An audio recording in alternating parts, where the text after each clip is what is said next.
Hi, this is Kate Glaser from Mercy Flight, and we are on episode 5 of our Hometown Heroes segment. We're here with Erika, who is the mother to this amazing young boy named Maverick, and we are so excited to have Maverick and Erika here with us today to talk about their Mercy Flight experience and what they went through just about a month ago. So, Erika, talk a little bit about your experience with Mercy Flight, and of course, talk a little bit about your son, who is the cutest boy ever. We actually took Mercy Flight twice. So we went, once Mercy Flight got there, everything happened very fast. They are very, it was just step by step by step. We got from point A to point B. They walked me through it. They held my hand. They let me go in the helicopter and in the jet. So it was like I didn't really have to leave my son. I felt safe.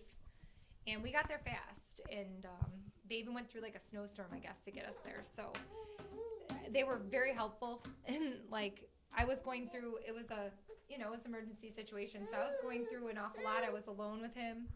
And it was. He obviously likes the microphone. Yeah, no, he likes it.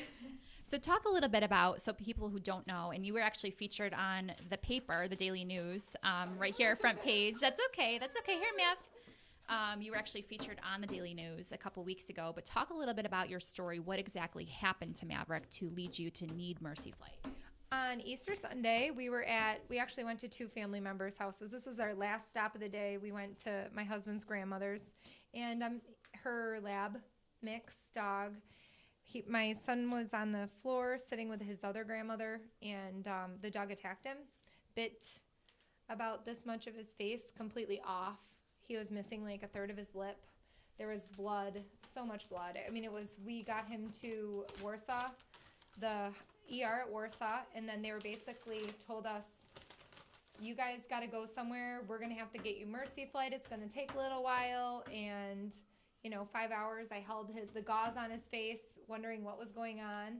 And then the rest is kind of history. We went in the Mercy Flight. We got to Shriners Hospital in Ohio, and they did an amazing job on his surgery, but we wouldn't have gotten there anywhere near as fast if we didn't have Mercy Flight getting us there. So you were able to utilize our helicopter and also our Learjet to be able to get you to Shriners. So, talk about the expediency, or sort of when minutes matter. That's sort of our tagline.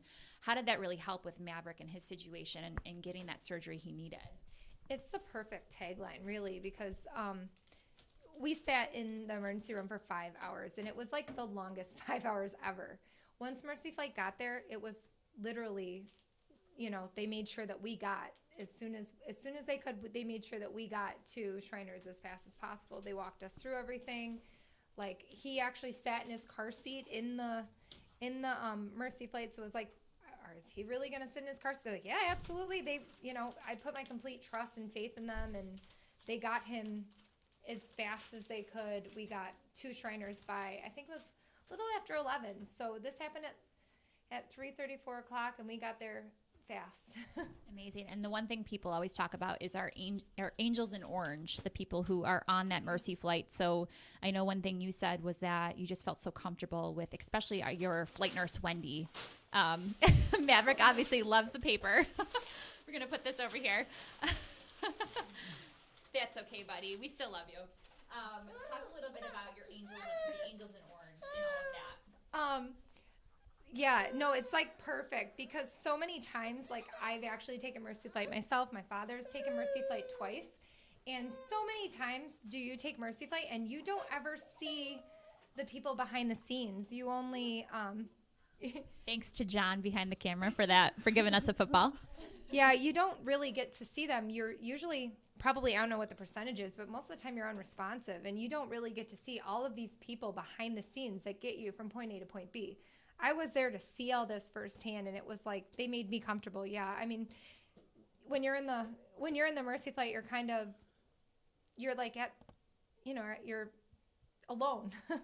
And they actually, Wendy talked to me the whole time. I didn't know what to expect. I'd never been through anything like this, and hopefully never have to go through anything this traumatic again. But she actually helped, this does happen. And, it was nice to hear it from someone else, not just your family, that, oh, you're going to be okay. But they did that. And then the next morning, they actually called Shriners to see how Maverick was doing. So it totally touched my heart that they cared enough to call the next morning again after spending I don't know how many hours with us, getting us there and getting back to this area. So.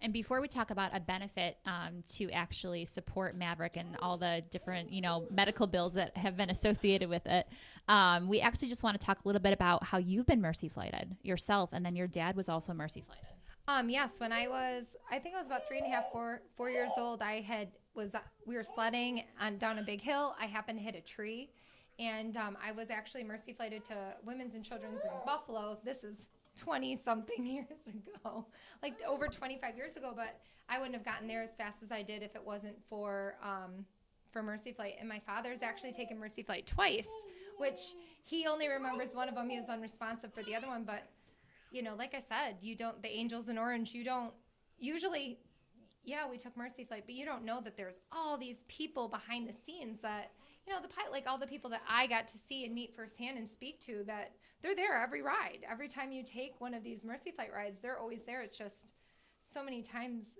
not that they get overlooked, but, you don't really get to thank them firsthand. So it was a pretty cool experience in such a horrible traumatic thing we were going through, but it was a cool experience to look back on now. Well, we can't say for certainty, but we know that your crew, the one that was on Maverick's flight, they're going to try to be at Maverick's benefit. So we want to lead into Maverick's benefit, and we want to be able to tell the Batavia community about that so people can come out and support. So talk a little bit about what your friends and family are doing to support Maverick. So my friends and family have set up a spaghetti dinner at the Polish Falcons here in Batavia. It's 123 South Swan Street. And it's going to be June 10th from 12 to 5. And there's going to be like takeout dinners available. And, we're doing a spaghetti dinner and basket raffles. So we've had so many great donations. Chef's Restaurant out of Buffalo actually donated the spaghetti and the meatballs for the event in Costanza. Amazing. Costanza's in Buffalo are actually donating all the rolls for the event. So we've had some pretty cool people coming out, and all these strangers. People are just... It's going to be pretty cool. I'm very excited, and I'd love to meet everybody. So we're all very excited about it. Great. Well, thank you so much. Thank you, Maverick, for being such a good boy with your footballs and your Mercy Flight hat. Now I love it. Thank you, Erika. I know, we do. Thank you, Erika, for coming on our Hometown Hero segment. You are a hero. You are the strongest mother that I have been able to meet. I'm very privileged to meet you. And, of course, highlight Maverick, who is also very tough. So thanks so much for coming on. And thank you again. Thanks, Batavia.